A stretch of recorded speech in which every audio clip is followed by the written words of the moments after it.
Olá, como vamos? Estou aqui de novo, Roberto, o Desinquieto, com a nossa 14ª conversa. Hoje a conversa é sobre primeiro ato. Primeiro ato é o início de tudo, né? O velho Aristóteles lá dizia que tudo tinha princípio, meio e fim. E que princípio é aquilo que vem antes de alguma coisa, mas não vem depois de nada. Fim é aquilo que vem depois de alguma coisa, mas não vem antes de nada. E meio é o que vem depois de alguma coisa e antes de alguma outra coisa. Isso é muito engraçado, mas é para a gente pensar. Então, o princípio de uma história, o princípio do nosso filme, é uma coisa que vem depois de nada. É onde o mundo começa. E é onde a gente tem que construir o mundo, onde a história vai acontecer, onde as pessoas existem. E o mundo não é só um monte de coisas. O mundo é uma situação. O mundo é um estado de ser. Esse estado que vai sofrer transformações, que vai sofrer mudanças e que vamos ter aqueles pontos de virada todos, né? Muito bem. Então, a ideia é de que nesse primeiro ato a gente encontre o estado da normalidade das coisas. O que é normal?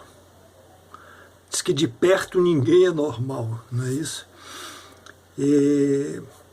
Não existe normalidade. A normalidade dramática não é a normalidade do mundo que a gente deseja que seja normal. Por exemplo, estamos vivendo uma pandemia.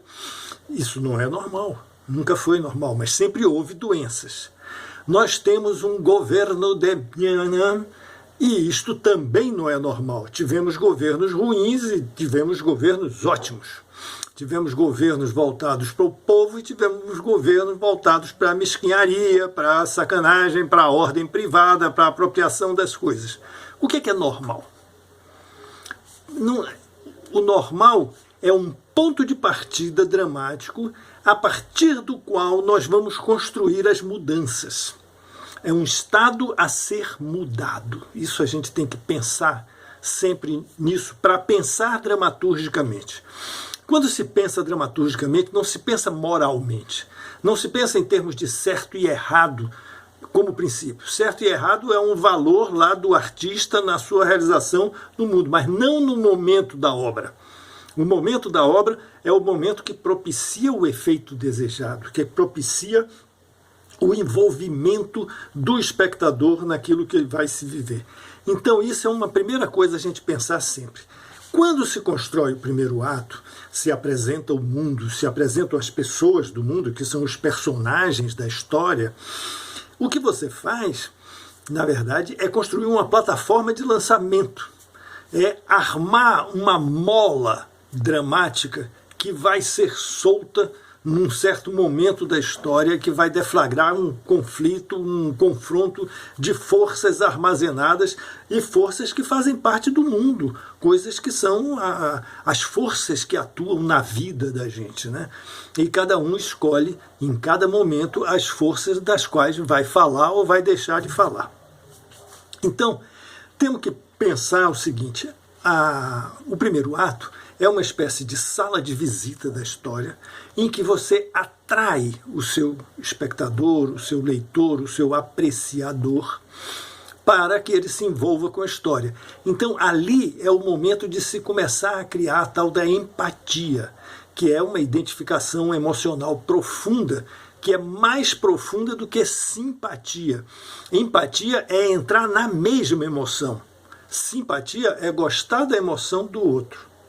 Nós estamos entrando na mesma emoção. Isso é que é o objetivo, um dos objetivos intermediários de meio a ser criado no processo de desenvolvimento da história, e para isso serve o primeiro ato.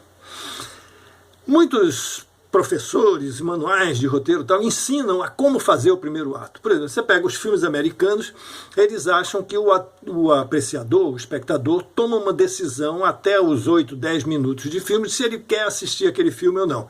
Então fazem os primeiros 10 minutos do primeiro ato, movimentado, cheio de emoção, de aventura, apresenta logo o personagem, as ferramentas do personagem e tal. Tem uma situação dessa que é exemplar, que é o filme do Caçadores da Arca Perdida, né, do Spielberg, em que você tem 10 minutos iniciais, que é um curta-metragem sobre as habilidades, capacidades do Indiana Jones diante do seu grande antagonista, que é aquele alemão lá, que eu não me lembro o nome dele, mas que é o cara que rouba a estatueta de ouro ali no início e tal. E a gente aprende até as fobias do Indiana Jones nesses primeiros 10 minutos, que a gente descobre que ele detesta cobra. E isso é uma planta que vai aparecer muito mais tarde no filme, quando ele tiver de enfrentar aquele subsolo subterrâneo lá egípcio, com as cobras lá dentro. Então isso tudo é tarefa de primeiro ato, é criar e configurar o mundo que vai ser revertido aos avessos ao longo da história. Agora vamos prestar atenção. Muito se fala, muito tradicionalmente, tal, nas discussões de dramaturgia, de necessidade e verossimilhança. Isso tudo é plantado no primeiro ato, por isso que eu estou falando disso aqui. A necessidade é você fazer com que as coisas que aconteçam sejam coisas necessárias, não coisas aleatórias que aconteceram por acaso. Elas acontecem porque tem um precedente, precisa que aquilo aconteça. E a verossimilhança é você fazer com que o que aconteça seja crível para o espectador. Então, também se confunde muito verossimilhança com possível, como se a verossimilhança fosse criada não dentro da obra, mas em relação ao mundo fora da obra. Isso está errado. A verossimilhança a gente cria dentro da obra. Quer ver uma coisa? Se você chegar em casa e o seu cachorro lhe disser bom dia, se eu lhe contar isso, cheguei em casa hoje e meu cachorro me recebeu dizendo bom dia. Eu disse, esse cara pirou, porque não é verossímil que cachorro dê bom dia. Mas se eu começar uma história dizendo, era uma vez, no tempo em que os bichos falavam, que eu cheguei em casa e o meu cachorro me deu bom dia, e aí eu conversei com ele, como passou? Tá tudo bem? Então, a verossimilhança é criada pela instalação de regras de mundo dentro da história. Então essa é uma outra tarefa do primeiro ato. Dizer quais são as regras e os valores que valem no mundo naquele momento ali em que as coisas estão acontecendo.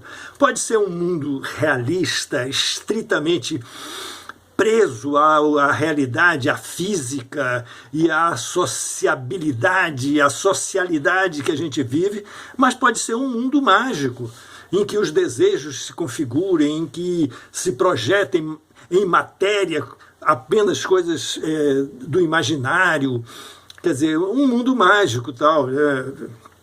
Então, a criação das regras de mundo é muito importante, porque às vezes, se você trata de um mundo realista ou de um mundo mágico, essa diferença é muito evidente, mas há diferenças sutis sobre, por exemplo, a permeabilidade do sentimento das pessoas que está em jogo. Você entra nos filmes americanos, por exemplo, matar é uma coisa comum, é uma coisa corriqueira, as pessoas se matam, tiro, o sujeito já anda de revólver, sacar e atirar, ter pontaria, são valores fundamentais daqueles personagens lá do faroeste, da coisa policial americana. Mas pensa na família da gente, pensa na casa da gente, pensa matar, morrer, que absurdo, que coisa violenta. Não é? Então, regras de mundo são muito variáveis e elas são criadas aí no primeiro ato. Então, não cabe dizer como fazer ou como estruturar um primeiro ato. Apenas o que eu quero chamar a atenção é para os problemas que estão colocados ali no primeiro ato, que são os problemas de apresentação do mundo, a sala de visitas da sua história para o seu espectador. Outra coisa que se cria na sala de visita é uma coisa que eu estou inventando, que eu chamo de elemento portador do efeito, que é aquele atrativo que a sua história tem, que a sua história apresenta, e com o qual o espectador se afeiçoa, ele adota, ele gosta, tem prazer de ver aquilo. Que pode ser desde a fotografia do filme, pode ser as mulheres bonitas ou os homens bonitos de um filme, pode ser a espetacularidade da ação do filme, pode ser a sensibilidade, a delicadeza, a ternura que aparece no filme, podem ser diversas coisas. Elemento portador de efeito, eles apresentam-se aí no primeiro ato. Então, para concluir, no primeiro ato, você deve construir um paraíso ao qual o seu espectador vai se afeiçoar e que vai perder no ponto de ataque da história. E a história toda vai ser tentar recuperar aquilo que foi perdido. Mas pode ser o contrário também, pode ser que o primeiro ato seja um inferno total e que você precise desmontar esse inferno para fazer uma outra coisa da vida. Talvez parecido com o que estamos vivendo nesse momento brasileiro agora. Como desmontar este inferno em que estamos vivendo? Aliás, fica aqui a pergunta, o que é que a gente deve fazer com um inferno? Né? Vamos pensar nisso? Nos próximos vídeos eu vou falar um pouco do segundo e do terceiro ato, não como encomendas, mas como os tipos de problemas que são colocados lá. Agradeço a sua atenção, ficamos aqui para a próxima. Um abraço.